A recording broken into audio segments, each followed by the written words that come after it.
এদেশে আজান শুনে সূর্য ওঠে শহর গ্রামে, এদেশে আজান শুনে সূর্য ডোবে সন্ধ্যা নামে, এদেশে সকল কাজে সবাই বলে বিসমিল্লাহ, এদেশে ভালো কিছু দেখে শুনে হাসি মুখে সবাই বলে মাশা আল্লাহ, সুবহানাল্লাহ সুবহানাল্লাহ সুবহানাল্লাহ সুবহানাল্লাহ সুবহানাল্লাহ। ঠিক কিনা বলেন?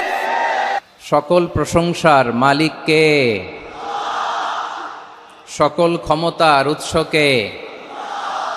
কেউ যেটা পারে না পারেন কে? কেউ যেটা দেখে না দেখেন কে? কেউ যেটা শোনে না শোনেন কে? সে আল্লাহ রাব্বুল ইজ্জা ওয়াল জালালের দরবারে আমরা শুকর গুজার হচ্ছি। আমরা সবাই পড়ে নিচ্ছি কালিমাতুশ শুকর আলহামদুলিল্লাহ। প্রিয় ময়মনসিংহবাসী, আওয়াজ করে গলা ছেড়ে দিয়ে আমার সাথে পড়ুন, রব্বানা লাকাল হামদ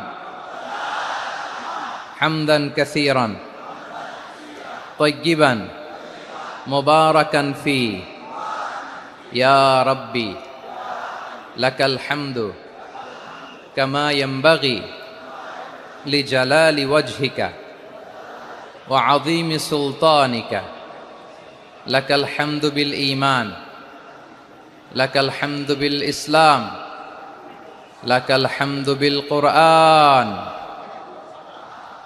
আল্লাহর দরবারে লাখো কোটি শুকর এবং সুজুদ যে আল্লাহ তাআলা আজকে আমাদেরকে এরকম পবিত্র একটি সময়ে, পবিত্র দিনে, লাইলাতুন নিসফে মিন শাবানের রাত্রি আমরা গত রাত কাটিয়েছি। আজকের এই বরকতময় দিনে জোহরের সালাত আদায় শেষে ময়মনসিংহের ঐতিহাসিক সার্কিট হাউস মাঠে আমরা একত্রিত হয়েছি। আল ইসলাম ট্রাস্টের উদ্যোগে আজকের এই বিশাল ঐতিহাসিক তাফসিরুল কোরআনের প্রোগ্রাম থেকে আমি আপনাদের সবাইকে, যারা এখানে বসে আমাদের আলোচনা শুনছেন আর যারা অনলাইনে আমাদের সাথে কানেক্ট হয়েছেন কিংবা পরবর্তীতে যুক্ত হবেন, সবাইকে জানাচ্ছি আন্তরিক শুভেচ্ছা এবং মোবারকবাদ। আল্লাহ রাব্বুল ইজ্জা ওয়াল জালালের দরবারে শুকরিয়া জ্ঞাপন শেষে আমি আজকের প্রোগ্রামের অর্গানাইজিং কমিটি আল ইসলাম ট্রাস্ট ময়মনসিংহকে অন্তরের অন্তঃস্থল থেকে ধন্যবাদ জানাতে চাই, শুভেচ্ছা জানাতে চাই। দীর্ঘদিন ওনারা অনেক পরিশ্রম করে, অনেক প্ল্যান প্রোগ্রাম করে আমার বিভাগীয় প্রোগ্রামগুলোর একটি প্রোগ্রাম, ময়মনসিংহের প্রোগ্রাম, এই বিশাল ঐতিহাসিক ময়দানে ওনারা অ্যারেঞ্জ করেছেন। আমি এই অর্গানাইজেশনের সাথে যারা জড়িত তাদের জন্য দোয়া করছি, তাদেরকে শুভেচ্ছা জানাই, মোবারকবাদ জানাই। আজকের এই প্রোগ্রামে সভাপতিত্ব করছেন শেখুল হাদিস হাফেজ মাওলানা নুরুল ইসলাম দামাত বারাকাতুহুমুল আলিয়া, প্রাক্তন হেড মুহাদ্দিস, কাতলা সেন কাদেরিয়া কামিল MA মাদ্রাসা। উনি আপনাদের এই এলাকার শতবর্ষী একজন আলেম, তাই না? মাশাআল্লাহ। আমি এসে সালাম দিলাম, কথা জিজ্ঞেস করলাম, বয়সের ভারে হয়তো চিনতে পারছেন না, বুঝতে পারছেন না, কিন্তু তারপরেও এরকম শতবর্ষী ওলামায়ে কেরাম, তারা আমাদের জন্য রহমত। ঠিক কিনা বলেন? আলহামদুলিল্লাহ। উনি আজকের প্রোগ্রামের সভাপতির আসন অলংকৃত করেছেন, আমরা অত্যন্ত খুশি হয়েছি। আজকের এই প্রোগ্রামে উপস্থিত আছেন ময়মনসিংহ জেলা শহরের বিভিন্ন পর্যায়ের ব্যবসায়ী ভাইয়েরা, চাকরিজীবী ভাইয়েরা, শ্রমজীবী ভাইয়েরা, ছাত্র বন্ধুরা, পর্দার আড়ালে মহিলা প্যান্ডেলে অবস্থানরত আমার মায়েরা এবং বোনেরা, আইন শৃঙ্খলা বাহিনী পুরো জেলা শহর সিকিউরিটি প্রোটোকল দিয়ে ঘিরে রেখেছে। আমি দেখলাম, মাশাআল্লাহ, আমি মুগ্ধ হয়েছি। এখানে জয়েন্ট ভেঞ্চারে সিকিউরিটি প্রোটোকল কাজ করেছে। আমি নামার পরই দেখলাম ওখানে ফায়ার সার্ভিসের সদস্যরা আছেন, পুলিশ বাহিনী, বিজিবি দেখলাম, আমার র্যাবের ভাইয়েরা, তারপর বিভিন্ন পেশার আইন শৃঙ্খলায় নিয়োজিত ভাইয়েরা এবং ভলান্টিয়ার্সদের তো আলাদা পোশাকই আছে, মাশাআল্লাহ। সাংবাদিক বন্ধুরা, মিডিয়া কর্মী, ইউটিউবার্স, আমি সবাইকে আবারও শুভেচ্ছা জানিয়ে শুরু করতে চাই। আজকের প্রোগ্রামটা আমার খুবই ভালো লেগেছে, যেটা খুব ইনক্লুসিভ একটা প্রোগ্রাম আমার কাছে মনে হয়েছে। সব জায়গায় আমি বলি যে দলমত নির্বিশেষে কোরআনের প্রোগ্রাম এটা সবার প্রোগ্রাম। ঠিক কিনা বলেন? আমি খুশি হয়েছি যে আমাদের বিএনপির প্রিন্স ভাই ওনার পুরো টিম নিয়ে, জেলা বিএনপির টিম নিয়ে আমাদেরকে ফুল দিয়ে বরণ করেছেন। আমাদের সকলের প্রিয় আকন্দ ভাই বাংলাদেশ জামাত ইসলামের পক্ষ থেকে পুরো টিম নিয়ে ফুল দিয়ে বরণ করেছেন। তার চেয়ে অবাক করা বিষয়, বৈষম্য বিরোধী ছাত্র আন্দোলনের ভাইয়েরা, প্রতিনিধিরা, তারাও এসে ফুল দিয়ে আমাদেরকে বরণ করেছেন। তার মানে ময়মনসিংহের এই স্টেজ হয়ে গেছে পুরো বাংলাদেশ। ঠিক কিনা বলেন? আমরা এরকম বাংলাদেশ চাই কি চাই না? যেখানে ভেদাভেদ থাকবে না, মারামারি থাকবে না, এক ডাকে আমরা একত্রিত হব। সবার আগে দেশ। আওয়াজ করে বলেন, সবার আগে কি? দেশের প্রশ্নে আমরা ঐক্যবদ্ধ।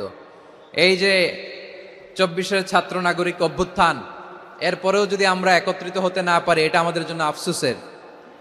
সো এই যে অন্তর্ভুক্তিমূলক ইনক্লুসিভ দলমত নির্বিশেষে আপনারা সবাই আজকের স্টেজে একত্রিত হয়েছেন, আমি খুব খুশি হয়েছি। আমি সবার জন্য প্রাণ ঢালা দোয়া এবং অভিনন্দন জানাচ্ছি।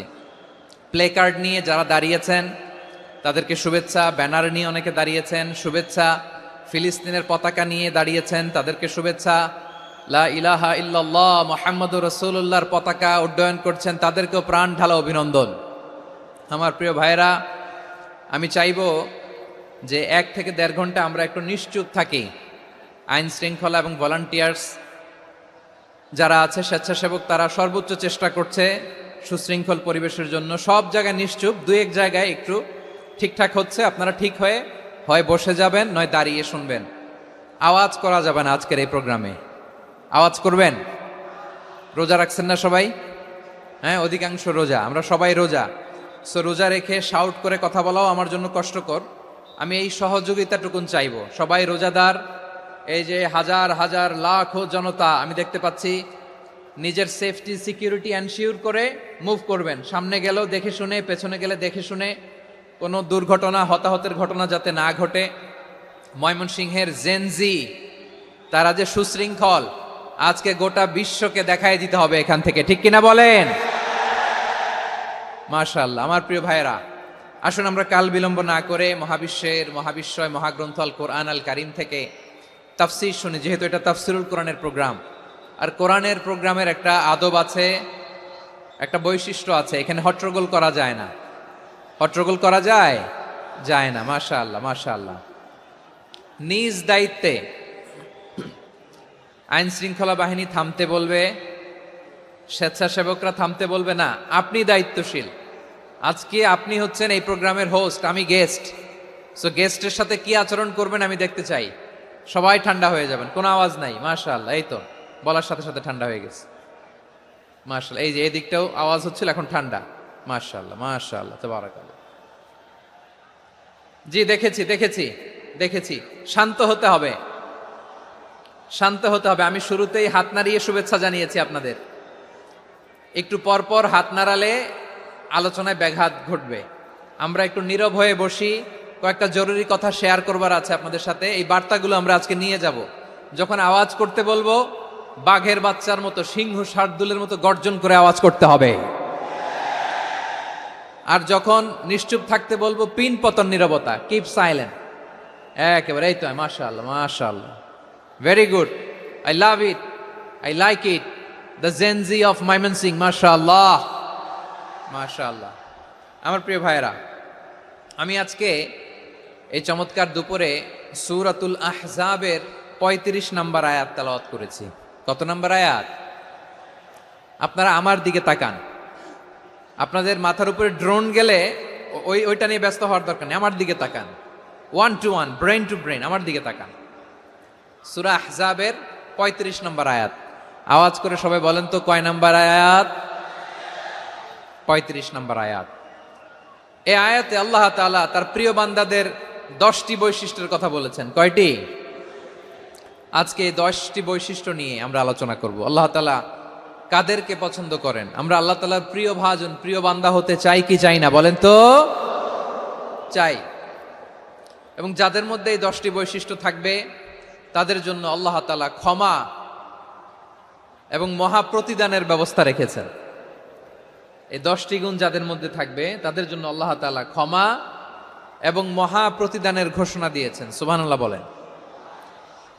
এবং এই 10টি বৈশিষ্ট্যের মধ্যেই ইসলামের মৌলিক যে মূল্যবোধগুলো, মোরালিটি, এথিক্স, এগুলো চলে এসেছে। মৌলিক কথাগুলো দিন ইসলামের প্রায় সকল অনুষঙ্গের সমাবেশ ঘটেছে এই আয়াতে। এবং এই আয়াতে পুরুষের পাশাপাশি নারীদেরকেও আল্লাহ তাআলা স্পেশাল গুরুত্ব দিয়েছেন। সুবহানাল্লাহ পড়বেন না? Gender equality in terms of getting rewards, প্রতিদান বা সওয়াব পাওয়ার দিক থেকে ইসলামে নারী পুরুষ সমান। অনেকে বলে ইসলাম নারীদেরকে ঠকিয়েছে, নারী পুরুষ নাকি সমান না। অনেক নারীবাদীরা বলেন, আমি প্রিয় বোনদের বলবো এই আয়াতের দিকে তাকান, সূরা আহজাবের 35 নম্বর আয়াতের দিকে তাকান। এই আয়াতে নারী পুরুষ সমান। সুবহানাল্লাহ বলেন তো সবাই। Gender equality in terms of getting reward, নেক কাজ করলে সওয়াব পাওয়ার ক্ষেত্রে পুরুষ যেমন নারীও তেমন। আল্লাহু আকবার। দান করলে পুরুষের যেমন সওয়াব, নারীরও তেমন সওয়াব। রোজা রাখলে পুরুষের যেমন সওয়াব, নারীরও তেমন সওয়াব। নাকি পুরুষ রোজা রাখলে বেশি সওয়াব, নারী রোজা রাখলে কম সওয়াব? হ্যাঁ, ব্যাপারটা কি এরকম? আওয়াজ করে বলেন ময়মনসিংহ, ব্যাপারটা কি এরকম? না, ইকুয়াল। নেক কাজের সওয়াব বা প্রতিদান পাওয়ার দিক থেকে সবাই সমান, নারী কিংবা পুরুষ, কোনো পার্থক্য নাই। প্রিয় ভাইয়েরা, এ আয়াতে পুরুষের পাশাপাশি নারীদের কথা বিশেষভাবে বলা হয়েছে। এ আয়াতটি নাজিলের একটা প্রেক্ষাপট আছে, শানে নুজুল আছে। আমাদের প্রিয় আম্মাজান উম্মে সালামা রাদিয়াল্লাহু তাআলা আনহা, উনি একবার আল্লাহ রাসূল সাল্লাল্লাহু আলাইহি ওয়াসাল্লামকে বললেন, ইয়া নবী আল্লাহ, মালি আসমাউর রিজালা ইউযকারুনা ফিল কুরআন ওয়ান নিসাউ লা ইউযকারনা। নবী হে, এমন কেন আমি কোরআনে দেখি যে প্রায় পুরুষদের কথা বলা হয় কিন্তু নারীদের নিয়ে কথা নাই, পুরুষবাচক শব্দ ব্যবহার করা হয়, নারীবাচক শব্দ ব্যবহার করা হয় না, এর কারণটা কি? ফাআনজালাল্লাহু তাআলা হাযিহিল আয়া। এরপর আল্লাহ তাআলা উম্মে সালামা রাদিয়াল্লাহু তাআলা আনহার এই কথার প্রেক্ষিতে, তার এই অ্যাপিল, তার এই আবেদন, তার এই আকাঙ্ক্ষা পূরণের জন্য এই আয়াতটি নাজিল করেন। চিল্লায় পড়েন সুবহানাল্লাহ। যে আয়াতে আল্লাহ তাআলা পুরুষবাচক শব্দের পাশাপাশি নারীবাচক শব্দও ব্যবহার করেছেন। যেমন ধরেন মুমিনিন, এটা বললে এর মধ্যে পুরুষও আছে নারীও আছে। মুসলিমিন, এটা বললে এর মধ্যে পুরুষও আছে নারীও আছে। কিন্তু এই আয়াতে আল্লাহ তাআলা মুসলিমিন বলার সাথে সাথে আবার বলেছেন মুসলিমাত। ইন্নাল মুসলিমিনা ওয়াল মুসলিমাতি ওয়াল মুমিনিনা ওয়াল মুমিনাতি ওয়াল কানিতিনা ওয়াল কানিতাতি। পুরুষবাচক শব্দের পাশাপাশি আবার এক্সট্রা নারীবাচক শব্দ ব্যবহার করেছেন। আলহামদুলিল্লাহ বলেন। প্যান্ডেলে যে সমস্ত আমার বোনেরা নারীরা আছেন, আপনাদের খুব খুশি হওয়ার কথা যে উম্মে সালামা রাদিয়াল্লাহু তাআলা আনহা, আমাদের আম্মাজান বিষ্ণু ইসা ইসলামের প্রিয়তমা স্ত্রী, তিনি তো আপনাদেরই প্রতিনিধি, আপনাদের রিপ্রেজেন্টেটিভ হয়ে তিনি বলেছিলেন শুধু পুরুষবাচক শব্দ কেন, নারীদের কথা কই। আল্লাহ তাআলা নারীদেরকে খুশি করবার জন্য তাদের এই আবেদনের প্রেক্ষিতে প্রতিটি শব্দ পুরুষবাচক শব্দ ব্যবহারের পাশাপাশি নারীবাচক শব্দ ব্যবহার করেছেন। আওয়াজ করে পড়েন আল্লাহু আকবার। তার মানে নেক আমল করলে, ভালো কাজ করলে, সৎ কর্ম করলে সেটাতে নারী আর পুরুষ সমান। পুরুষ ইবাদত করলে যেই সওয়াব, নারীরা করলেও সেই সওয়াব। পড়েন সুবহানাল্লাহ। That means women has been given extra attention in this verse. Subhanallah. How sensible Islam is and how lucky we are. আমরা কত লাকি। নারীদের প্রতিনিধি উম্মে সালামা বলার সাথে সাথে তাদেরকে খুশি করার জন্য আল্লাহ পুরুষবাচক শব্দের পাশাপাশি নারীবাচক শব্দ দিয়ে একটা গোটা আয়াত নাজিল করেছেন। পড়েন সুবহানাল্লাহ। তাহলে আসুন আমরা দেখি কোন 10টি বৈশিষ্ট্য আল্লাহ তাআলা এখানে উল্লেখ করলেন যাদেরকে আল্লাহ তাআলা পছন্দ করেন। আওয়াজ করে আমার সাথে বলেন তো, এখানে কয়টা বৈশিষ্ট্যের কথা বলা হয়েছে? কয়টা? 10টা শুনবেন তো? শুনে একসাথে বিদায় নেবেন তো, নাকি আগে আগে উঠে যাবেন? আমি ওঠার আগে কে কে উঠবেন? হাত তুলেন তো দেখি। আমি ওঠার আগে উঠে যাবেন? ভুলে তুলছে না? আচ্ছা, ঠিক আছে, ঠিক আছে। শান্ত হইতে হবে, শান্ত হয়ে বসুন আর আমার কথা শুনুন। আমার প্রিয় ভাইরা, তাহলে যে 10টি বৈশিষ্ট্য আল্লাহ তাআলা পছন্দ করেন যে ইমানদার বান্দাদের মধ্যে থাক, তার 1 নাম্বার হচ্ছে আল্লাহ তাআলা বলছেন ইন্নাল মুসলিমিনা ওয়াল মুসলিমাতি, নিশ্চয়ই মুসলিম পুরুষ এবং নারী। নিশ্চয়ই মুসলিম পুরুষ এবং নারীকে আল্লাহ পছন্দ করেন। আমরা মুসলিম না সবাই এখানে? আওয়াজ করে বলেন আমরা মুসলিম কিনা? মুসলিমিন ওয়াল মুসলিমাত, মুসলিম পুরুষ এবং নারীকে আল্লাহ পছন্দ করেন। ইসলাম মানে হচ্ছে আত্মসমর্পণ করা, সারেন্ডার করা। ইসলাম মানে সারেন্ডার করা কার সামনে? আল্লাহর ইচ্ছার সামনে, আল্লাহর আদেশের সামনে, আল্লাহর আইনের সামনে আত্মসমর্পণের সারেন্ডারের নামই হচ্ছে ইসলাম। চিল্লায় বলেন ঠিক কিনা? কেউ যখন নিজেকে মুসলিম বলে দাবি করে, তখন আল্লাহর কোনো বিধান আসলে, আল্লাহর কোনো আইন তার সামনে আসলে সেটা মানবো কি মানবো না এমন কথা বলার তার সুযোগ নাই, মানতেই তাকে হবে। আওয়াজ করে বলেন ঠিক কিনা? এই আয়াতের পরেই আল্লাহ বলছেন, ওয়ামা কানা লি মুমিনিন ওয়ালা মুমিনাতিন ইযা কাদাল্লাহু ওয়া রাসূলুহু আমরান আন ইয়াকুনা লাহুমুল খিয়ারাতু মিন আমরিহিম। আল্লাহর পক্ষ থেকে কোনো বিশ্বাসী নারী পুরুষের সামনে যখন কোনো বিধান আসে, কোনো আইন আসে, তখন সে আইন সে মানবে না এমন কোনো অপশন তার নাই। মানলেও হবে, না মানলেও হবে এমন কোনো অপশন আছে নাকি বলেন? এমন কোনো অপশন নাই। আল্লাহর আদেশ আসার সাথে সাথেই সেটার সামনে আমরা সারেন্ডার। ঠিক কিনা বলেন? আল্লাহর আদেশ আসলেই সারেন্ডার, আল্লাহর কথা আসলেই সারেন্ডার। এখানে আমার কথা চলবে? প্রিয় ময়মনসিংহবাসী, আওয়াজ করে বলেন, আল্লাহর আদেশের সামনে আমার নিজের কোনো ইচ্ছা আছে? আমার কোনো কথা আছে? যারা আল্লাহর আদেশের সামনে নিজেকে সঁপে দেয়, যারা আল্লাহর আদেশের সামনে নিজের ইচ্ছাকে বিসর্জন দেয়, যারা আল্লাহর বিধানের সামনে নিজের কথা, খায়েশ সবকিছুকে স্যাক্রিফাইস করে, তারাই হচ্ছে মুসলিম। সুবহানাল্লাহ বলেন। এজন্য আল্লাহ বলেন, আমার প্রিয় বান্দাদের প্রথম বৈশিষ্ট্য তারা হচ্ছে ইন্নাল মুসলিমিনা ওয়াল মুসলিমাতি, তারা আমার বিধানের সামনে আত্মসমর্পণ করে, আমার আইনের সামনে আত্মসমর্পণ করে, আমার কথার সামনে তারা কোনো কথা বলে না। কারণ গোটা দুনিয়ায় আকাশে কিংবা জমিনে যেখানেই যেটা থাক না, সব সারেন্ডার করেছে এক সত্তার সামনে। জোরে বলেন তিনি কে? রব্বুল আলামিন বলেন, ওয়ালাহু আসলামা মান ফিস সামাওয়াতি ওয়াল আরদি তাওআন ওয়া কারহা ওয়া ইলাইহি ইউরজাউন। আকাশ কিংবা জমিনে যেখানেই যেটা থাকে না, সব কিছু সারেন্ডার করেছে একজনের সামনে। আওয়াজ করে বলতে হবে তিনি কে? সব আল্লাহর সামনে সারেন্ডার করে। সারেন্ডার। আমরাও আল্লাহর ইচ্ছার সামনে সারেন্ডার। আল্লাহর কোনো বিধান দিয়ে যদি কেউ কোনো নসিহত করে, আপনি শুনবেন না? না রেগে যাবেন?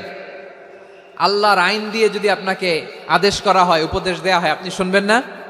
নাকি রিয়্যাক্ট করবেন? না, খবরদার, রিয়্যাক্ট করা যাবে না। আল্লাহর বিধানের সামনে বিশ্বাসী বান্দার কোনো অপশন থাকে না, কথা থাকে না। চিল্লায় বলেন ঠিক কিনা? ঠিক যেমন সাইয়েদনা ইব্রাহিম আলাইহিস সালাম আত্মসমর্পণ করেছেন। আল্লাহ তাআলা বলেন, ইয ক্বালা লাহু রাব্বুহু আসলিম ক্বালা আসলামতু লিরাব্বিল আলামিন। যখন আল্লাহ সাইয়েদনা ইব্রাহিম আলাইহিস সালামকে বললেন, ও ইব্রাহিম, ইসলাম ধর্ম গ্রহণ করো, আত্মসমর্পণ করো, সারেন্ডার করো, আল্লাহর খালিল ইব্রাহিম আলাইহিস সালাম কোনো কথা চিন্তা না করে, ডানে বায়ে না তাকিয়ে, কোনো কিছু না ভেবে মুহূর্তেই বলে, আসলামতু লিরাব্বিল আলামিন। গোটা বিশ্বের রব আল্লাহর সামনে আমি ইসলাম ধর্ম গ্রহণ করলাম, সারেন্ডার করলাম। সুবহানাল্লাহ বলেন। আল্লাহ বলতে দেরি, সারেন্ডার করতে দেরি নাই। এভাবে নিজেকে আল্লাহর সামনে সঁপে দিতে হবে। আবার সাইয়েদনা ইউসুফ আলাইহিস সালাম বললেন, তাওয়াফফানি মুসলিমান ওয়া আলহিকনি বিস-সালিহিন। ও আল্লাহ, মুসলিম হিসেবে তুমি আমাকে মৃত্যু দাও, আর নেককারদের সাথে তুমি একত্রিত হওয়ার তৌফিক দাও। তাহলে আত্মসমর্পণকারী হিসেবে আমরা বাঁচতেও চাই, মরতেও চাই। ঠিক কিনা বলেন? আমার প্রিয় ময়মনসিংহবাসী, তাহলে 10টা বৈশিষ্ট্যের প্রথম বৈশিষ্ট্য হচ্ছে আমরা আল্লাহর সামনে সারেন্ডার করব। আল্লাহর আদেশের সামনে আমার কোনো অপশন নাই যে আমি এটা চয়েস করলেও পারি, না করলেও পারি, মানলেও পারি, না মানলেও পারি। এরকম অপশন, এখতিয়ার কি আল্লাহ আমাকে দিয়েছে? না। সারেন্ডার। আল্লাহ তুমি যা বলেছো, আমান্না আমান্না আতা'না আমান্না আসলামনা, আল্লাহ মেনে নিলাম, শুনলাম, পালন করলাম। এটাই হচ্ছে মুসলিমের বৈশিষ্ট্য। আমার প্রিয় ময়মনসিংহের ভাইয়েরা, এই দুনিয়াতে সব নবীরা মুসলিম ছিলেন, সব নবীরা সাইয়েদনা ইব্রাহিম আলাইহিস সালামের মতো, ইউসুফ আলাইহিস সালামের মতো আল্লাহর আদেশের সামনে আত্মসমর্পণ করেছে। আল্লাহর সামনে নিজেকে সঁপে দিলেই সম্মান, আল্লাহর সামনে আত্মসমর্পণ করলেই ইজ্জত। ইসলামকে রেখে দিয়ে অন্য কোথাও ইজ্জত খুঁজলে আমাদেরকে বেইজ্জতি করে ছাড়বেন কে? এজন্য ওমরে ফারুক রাদিয়াল্লাহু তাআলা আনহু বলতেন, নাহনু কওমুন আ'আজ্জানাল্লাহু বিল ইসলাম ফাইন বিতাগাইনাল ইজ্জাতা বিগাইরিহি আযাল্লানাল্লাহ। আমরা এমন জাতি, যে জাতিকে আল্লাহ তাআলা ইসলামের মাধ্যমে সম্মানিত করেছেন, ইসলাম ছাড়া অন্য কোথাও যদি আমরা সম্মান খুঁজি আমাদেরকে বেইজ্জত করবেন কে? আমাদের সম্মান ইসলামে। ইসলাম সময়ের অপরিহার্য বাস্তবতা, অপরিহার্য বাস্তবতা। স্যামুয়েল হ্যান্টিংটন একটা বই লিখে গোটা বিশ্ব কাঁপিয়েছেন, দ্য ক্ল্যাশেস অফ সিভিলাইজেশন, সভ্যতার সংঘাত। এই পৃথিবীতে অনেক সভ্যতার উত্থান হয়েছে, পতন হয়েছে। প্রিয় ময়মনসিংহবাসী, আমার কথা শুনতেছেন? হ্যাঁ, শুনতেছেন? দেখি আওয়াজ করে পড়েন তো, লিল্লাহে তাকবীর। সবাই পড়েননি? এত লক্ষ মানুষ তাকবীর দিলে এই আওয়াজ হয়? আমি বিশ্বাস করি না। সবাই পড়েন নাই, সবাই গলা ছেড়ে দিয়ে আওয়াজ করে পড়ুন তো, লিল্লাহে তাকবীর, লিল্লাহে তাকবীর, লিল্লাহে তাকবীর। দ্য ক্ল্যাশেস অফ সিভিলাইজেশন, সভ্যতার সংঘাত। স্যামুয়েল হ্যান্টিংটন একটা বই লিখে গোটা বিশ্ব কাঁপিয়েছেন। বিভিন্ন সভ্যতার উত্থান এই পৃথিবীতে ঘটেছে, আবার পতন হয়েছে। এই পৃথিবীতে এসেছে আর্য সভ্যতা, বৈদিক সভ্যতা, মেসোপটেমীয় সভ্যতা, মহেঞ্জোদারো সভ্যতা, সিন্ধু সভ্যতা, অনেক সভ্যতা। এখন চলতেছে পাশ্চাত্যের ডমিনেশন, তারা এখন সুপার পাওয়ার। স্যামুয়েল হ্যান্টিংটন বলে, এক সভ্যতা, এক সুপার পাওয়ার বেশি দিন প্রভাব খাটাতে পারে না। এই পাশ্চাত্যের এই সভ্যতারও একদিন কবর রচিত হবে, এটাও একদিন নিচে নামতে বাধ্য হবে। এরপরে এমন এক সভ্যতা দাঁড়াবে যে সভ্যতার পতাকার মধ্যে থাকবে লেখা লা ইলাহা ইল্লাল্লাহ।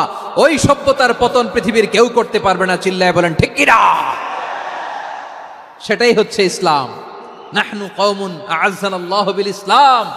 আমরা এমন জাতি, যে জাতিকে ইসলাম দিয়ে সম্মানিত করেছে কে? ফাইন বিতাগাইনাল ইজ্জাতা বিগাইরিহি আযাল্লানাল্লাহ। ইসলাম ছাড়া অন্য কোথাও যদি আমরা সম্মান তালাশ করি আমাদেরকে আল্লাহ তাআলা অপমানিত করে ছাড়বেন। ইসলাম, ইসলাম ছাড়া অন্য কিছু আমরা মানি না, মানবো না। চিল্লায় বলতে হবে ঠিক কিনা? ইসলাম বিরোধী কোনো মতবাদ আমরা মানবো না। চিল্লায় বলেন ঠিক কিনা? ইসলাম আছে, ইসলাম থাকবে। যারা ইসলামকে মাটির নিচে গেড়ে ফেলতে চায় ওরা জানে না ইসলামের ধর্ম কি। ইসলাম চারা বীজের মতো, ইসলামকে জমিনের ভিতরে গেড়ে দিতে চাইলে এটা শাখা প্রশাখা নিয়ে আসমানের দিকে, উপরের দিকে উঠে যায়। চিল্লায় বলেন ঠিক কিনা? এজন্য আল্লাহর হাবিব বলেন, 6টি মৌলিক কর্মসূচির সারমর্ম হলো ইসলাম। আওয়াজ করে বলেন তো কয়টি? হাদিসে জিবরিলে সাইয়েদনা জিবরিল আলাইহিস সালাম বিশ্বনবীকে বললেন, ও নবী আপনি বলেন তো ইসলাম কি? ইয়া মুহাম্মদ আখবিরনি আনিল ইসলাম। ইসলাম কারে বলে আপনি বলেন। আল্লাহর হাবিব বললেন, আল ইসলামু আন তাশহাদা আন লা ইলাহা ইল্লাল্লাহ ওয়া আন্না মুহাম্মাদার রাসূলুল্লাহ ওয়া তুকিমাস সালাতা ওয়া তুতিয়াজ যাকাতা ওয়া তাসুমা রমাদান।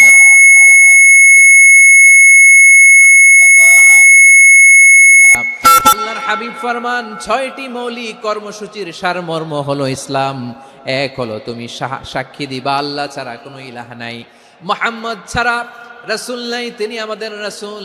সালাত কায়েম করবা, যাকাত আদায় করবা, সামর্থ্য থাকলে আল্লাহর ঘরে হজ করতে যাবা। এই 6টা কর্মসূচির সারমর্মের নাম হলো ইসলাম। ময়মনসিংহবাসী আওয়াজ করে বলেন, এই 6টা কর্মসূচির সারমর্মের নাম কি? তাহলে ইসলাম কারে বলে বুঝতে পারছেন? এই যে এখানে কত সুশৃঙ্খল, আমার দিকে তাকায় আছে চাতক পাখির মতো, কি সুশৃঙ্খল। আর এই যে ধাক্কা ধাক্কি করতে করতে, ভাইরা বসে যান, বসে যান, বসে যান, কষ্ট হইলেও বসে যান, অল্প কিছু সময় এরপর বিদায় নিব, বসে যান। তাহলে 10 নম্বরের 1 নম্বর আমরা বুঝে ফেলছি, ইন্নাল মুসলিমিনা ওয়াল মুসলিমাতি। আল্লাহ বলেন মুসলিম পুরুষ এবং নারী আমার কাছে প্রিয়, যারা আমি আল্লাহর আদেশের সামনে নিজেদেরকে সোপর্দ করে দেয়, সারেন্ডার করে দেয়, আমি আল্লাহর বিধানের সামনে নিজেকে সঁপে দেয়, আমি আল্লাহর ইচ্ছার সামনে নিজের ইচ্ছা বিসর্জন দেয়, আমি আল্লাহর সামনে সে সারেন্ডার করে, আত্মসমর্পণ করে, সেই মুসলিম। ঠিক কিনা বলেন? তাহলে এক নম্বর বৈশিষ্ট্য ইন্নাল মুসলিমিনা ওয়াল মুসলিমাতি। এরপরে আল্লাহ বললেন ওয়াল মুমিনিনা ওয়াল মুমিনাতি, বিশ্বাসী নারী এবং পুরুষ, আত্মসমর্পণকারী নারী এবং পুরুষ যেমনি আল্লাহর কাছে প্রিয়, ইমানদার পুরুষ এবং নারীরাও আল্লাহর কাছে প্রিয়। পড়েন সুবহানাল্লাহ। মুমিনিনা ওয়াল মুমিনাতি, দেখেন আমি আলোচনার শুরুতেই বলেছি এই আয়াতে আল্লাহ তাআলা পুরুষদের কথা বলার সাথে সাথে পাশাপাশি কাদের কথা বলেছেন? নারীদের কথা। আওয়াজ করে বলেন, কাদের কথা? হ্যাঁ, নারীদের কথা বলেছেন। এজন্য মুমিনিনা ওয়াল মুমিনাতি, আল্লাহ ইমানদার পুরুষদের যেমনি পছন্দ করেন, ইমানদার নারীদেরকেও তিনি পছন্দ করেন। ঈমান মানে হচ্ছে স্বীকৃতি দেওয়া। ঈমান মানে স্বীকৃতি দেওয়া। কিসের স্বীকৃতি? বিশ্বাসের স্বীকৃতি। কিসের? মাশাআল্লাহ, বিশ্বাসের স্বীকৃতি। এই পৃথিবীতে বিশ্বাসের দাম বড্ড বেশি। এই পৃথিবীতে সবচেয়ে দামি জিনিস কি? বিশ্বাস। বিশ্বাস ছাড়া এই জগৎ চলে? স্বামী স্ত্রীর সম্পর্ক কিসের উপর টিকে থাকে বলেন তো? হ্যাঁ, বিশ্বাসের উপর টিকে থাকে। স্বামী স্ত্রীর সম্পর্ক টিকে থাকে বিশ্বাসের উপর। আচ্ছা, পার্টনারশিপে যারা ব্যবসা করেন, পার্টনারশিপের বিজনেস, এটা টিকে থাকে কিসের উপর? বিশ্বাসের উপর। এই জগৎটাই চলে বিশ্বাসের উপর। বিশ্বাসীরা এই পৃথিবীতে না থাকলে আল্লাহ এই পৃথিবীও টিকায় রাখতেন না। একজন বিশ্বাসী এই পৃথিবীর বুকে বেঁচে থাকলে আল্লাহ তাআলা এই পৃথিবী ধ্বংস করবেন না। চিল্লায় পড়েন আল্লাহু আকবার। এই পৃথিবীর সবচেয়ে দামি বস্তু বিশ্বাস, সবচেয়ে দামি। বিশ্বাস দিয়ে এই পৃথিবী চলে। এজন্য জ্ঞানীরা বলে বিশ্বাসে মিলায় বস্তু, তর্কে বহুদূর। বলে না? বিশ্বাসে মিলায় বস্তু, তর্কে বহুদূর। বিশ্বাসে এই পৃথিবী টিকে থাকে। আচ্ছা দেখেন, ঢাকা থেকে একজন লোক কক্সবাজার যাবে। প্রিয় ময়মনসিংহবাসী আওয়াজ করে বলেন, কই যাবে? ডবল ডেকার বাস আছে না, যেগুলোতে ঘুমায় ঘুমায় যাওয়া যায়। তো দেখবেন অনেক প্যাসেঞ্জার বাসে উঠে আস্তে করে ব্ল্যাঙ্কেট নিয়ে, কম্বল নিয়ে ঘুম দিতেছে। ঘুম দেখেন তার কি বিশ্বাস ড্রাইভারের উপরে। এই বাস তো তারা চালাইতে চালাইতে নওগাঁ নিয়ে যেতে পারে, এই বাস তো তারা নিয়ে পঞ্চগড় ছেড়ে দিতে পারে, কিন্তু তার কোনো টেনশন নাই। সে দেখবেন ব্ল্যাঙ্কেট নিয়ে, কম্বল নিয়ে দিছে জনমের ঘুম। এর কারণ তার বিশ্বাস আছে যে সকালবেলা এই বাস কক্সবাজারেই পৌঁছবে। দেখেন বিশ্বাসের কত দাম। ঢাকা থেকে জেদ্দা ওমরা করতে যারা যান, দেখবেন 40,000 ফিট উপরে বিমানে অনেকে কম্বল চাপা দিয়ে ঘুম দিতেছে। ঘুম। এই বিমান 40,000 ফিট উপর দিয়ে পাইলট চালায়া এটাকে আফ্রিকার জঙ্গলে নিয়ে যায় নাকি ভারত মহাসাগরে নিয়ে যায়, তার কোনো টেনশন নাই। সে ঘুম, কারণ তার পাইলটের উপর, এই এয়ারলাইন্সের উপর বিশ্বাস আছে যে সকালবেলায় এটা জেদ্দা আন্তর্জাতিক বিমানবন্দরে ল্যান্ড করবে। ঠিক কিনা বলেন? বাবা বাবা তার কলিজার টুকরো সন্তানকে, ছোট্ট ছেলেটাকে দেখবেন মাঝে মাঝে আদর করে এরকম শূন্যে ছুঁড়ে মারে। আপনারা মারেন? ময়মনসিংহের বাবারা বাচ্চাদের সাথে এরকম মজা করেন না? তো উত্তর দেন না কেন? আপনারা করেন? বাবা তার সন্তানকে, ধরেন ছোট্ট মেয়েটাকে আদর করে কোলে তুলে এরকম শূন্যে ছুঁড়ে মারে। তো মেয়েটাকে শূন্যে ছুঁড়ে মারলে দেখবেন মেয়েটা খিলখিল করে হাসে, খিলখিল করে হাসে। ও যদি নিচে পড়ে ওর হাতও ভাঙবে, পাও ভাঙবে, তারপরেও হাসে। কেন হাসে? কারণ মেয়েটার বিশ্বাস আছে যে আব্বু আমারে ছাড়বে না, আব্বু আমাকে ঠিকই ধরে ফেলবে। চিল্লায় বলেন ঠিক কিনা? ও আমার প্রাণের ময়মনসিংহের ভাইরা, এই জমিন চলে বিশ্বাসে। বিশ্বাস এই পৃথিবীর সবচাইতে দামি সম্পদ। এজন্য একজন বিশ্বাসী জমিনের মধ্যে বেঁচে থাকলে জমিনের উপর আল্লাহ প্রলয়ঙ্কারী কিয়ামত দিবে না। এজন্য আল্লাহ বললেন ওয়াল মুমিনিনা ওয়াল মুমিনাতি, বিশ্বাসী পুরুষ এবং নারীকে আমি আল্লাহ বড্ড ভালোবাসি। তারা এমন ভাবে বিশ্বাস করে, না দেখে বিশ্বাস। আল্লাহ বলছেন আল্লাযীনা ইউমিনুনা বিল গায়বি ওয়া ইউকিমুনাস সালাহ, আমার বিশ্বাসী বান্দারা না দেখে বিশ্বাস করে। অদৃশ্যের প্রতি তারা বিশ্বাস রাখে, না দেখে বিশ্বাসটাই আসল বিশ্বাস। ঠিক কিনা বলেন? আচ্ছা, বুঝে থাকলে উত্তর দেন। আমার হাতে 3টা চকলেট নিয়ে যদি আমি বলি এই যে আমার হাতে চকলেট, তুমি বিশ্বাস করো? আপনি তো বলবেন করি, কারণ চকলেট তো দেখা যায়। বিশ্বাস না করে যাবেন কই? কিন্তু আপনারা না দেখায়া 3টা চকলেট এরকম মুষ্টিবদ্ধ করে পিছনের দিকে নিয়ে যদি বলি বন্ধু আমার পিছনে ডান হাতের মুঠায় কিন্তু 3টা চকলেট আছে, বিশ্বাস করো?